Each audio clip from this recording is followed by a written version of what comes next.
In this world, is the destiny of mankind controlled by some transcendental entity or law? Is it like the hand of God hovering above? At least it is true that man has no control, even over his own will.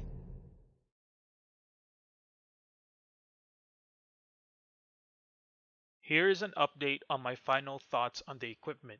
For armor, there are two variants that I personally like. One is the full Shadow Kazite with an assassin enchantment. This set allows you to have a total of 20% cooldown reduction and 20% attack and impact. This in turn will give you approximately about 60% cooldown without using an energizing potion. Without buffs, your attack will be at 167 and your impact will be at 72. With full buffs, you will get to 196 attack and 104 impact. Since I do not like the look of the Kazite chest, I opted for the Zagis chest instead. This lowers your total cooldown to about 50% as a max without drinking an energizing potion. The total attack without buffs will be at 171 and your impact will be at 66. With buffs, it will be 201 for attack and 96 for impact. If we want to be optimal, the full Shadow Kazite is essentially better because of more CDR and higher impact. This translates to faster CD for Moment of Truth and faster knockdowns on skills and basic attacks. But, like I said, I don't like how it looks on the chest. Therefore, I chose Zagis chest over the Shadow Kazite. From my personal experience with this build, you will need to know a lot of potion and food recipes to help since you will not be using magic. For food, I like the alpha jerky or the alpha sandwich in order to get health regen and or the rage boon. Or for elemental defenses, I tend to like the Cierzo dish, and then for an attack buff, I would take the Predator dish. As for potions, my go-to combinations are Stone Flesh Elixir with either a Golem or Warrior Elixir. And of course, depending on what sort of boon you need, you will need that specified potion. For tent, I would take the Caligari Bone Cage. This tent gives you 0.25 health regen per second and an extra 10% physical damage bonus, and this lasts for 40 minutes. Master of Motion or Perfect Strike, which should you get? When I introduced the build, my character was already set in the Master of Motion skill tree before the DLC came out. However, since this build already makes you a glass cannon, there is actually no reason for you to take Master of Motion. Perfect Strike allows you to bypass armor, so the needed damage is much more better than the defenses that Master of Motion gives. Shout out to a viewer named Alex Z for asking this question. This is an example of how I arranged my skills.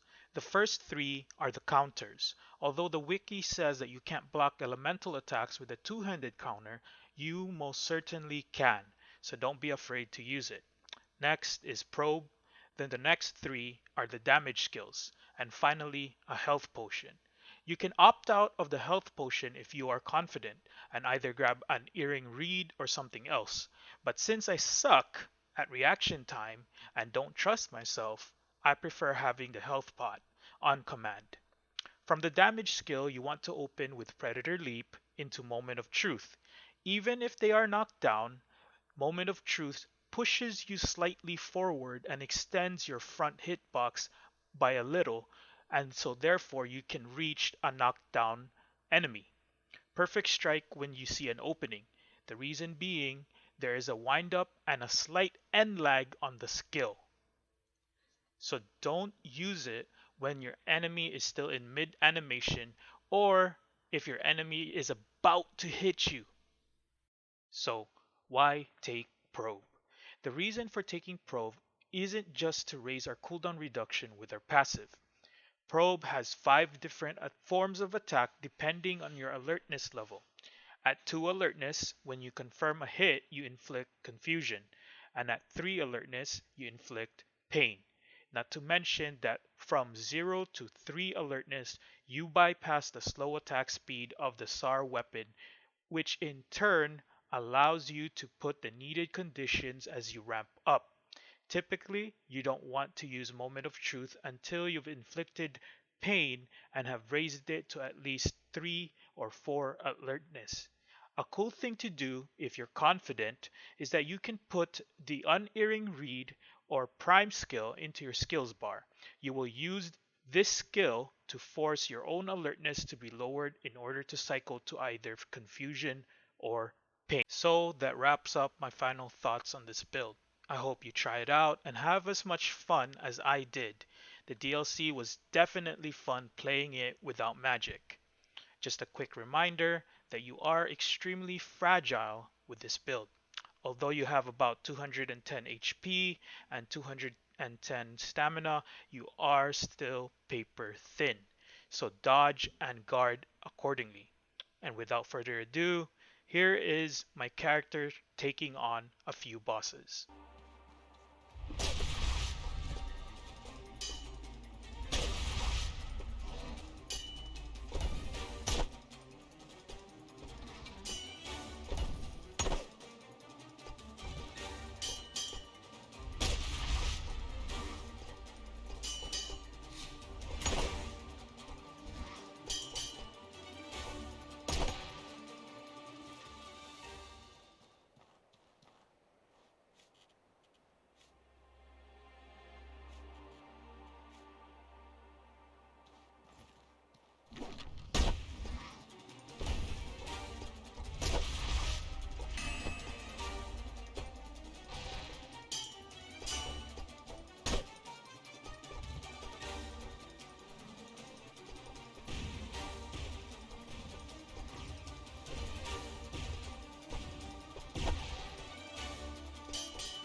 Flawless victory. Fine.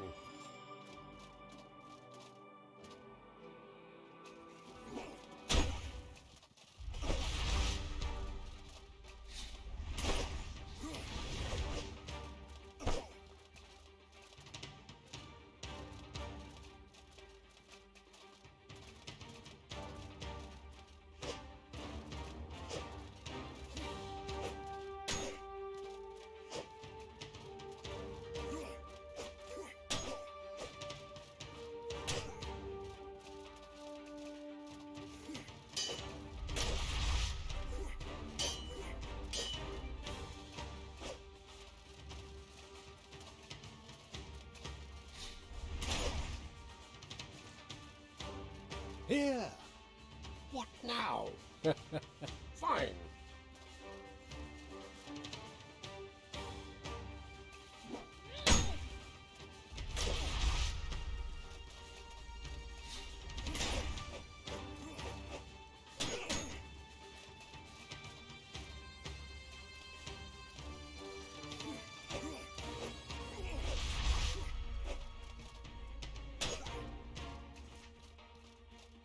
Here. What now? Fine.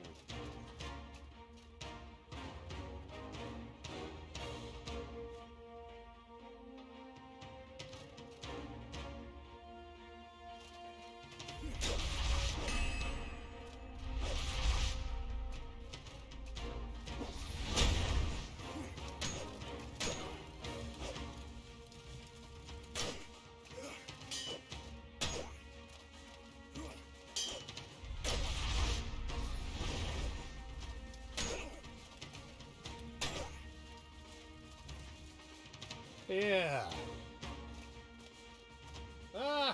Fine.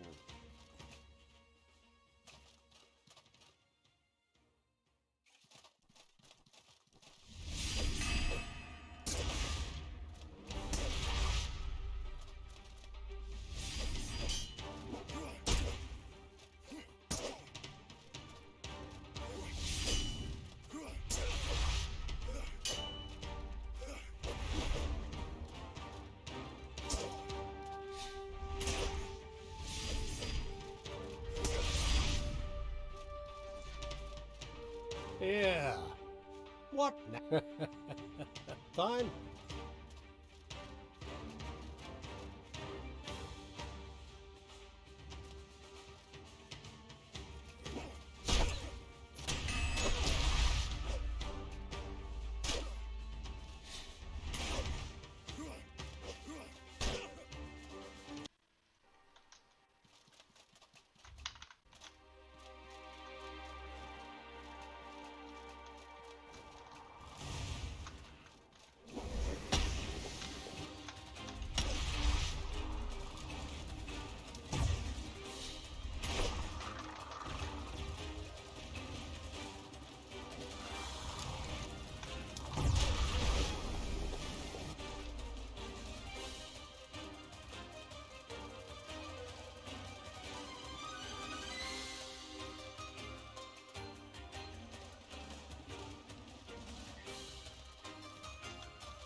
Hey, if you like the videos or you found the videos helpful, please consider liking, commenting, or even subscribing.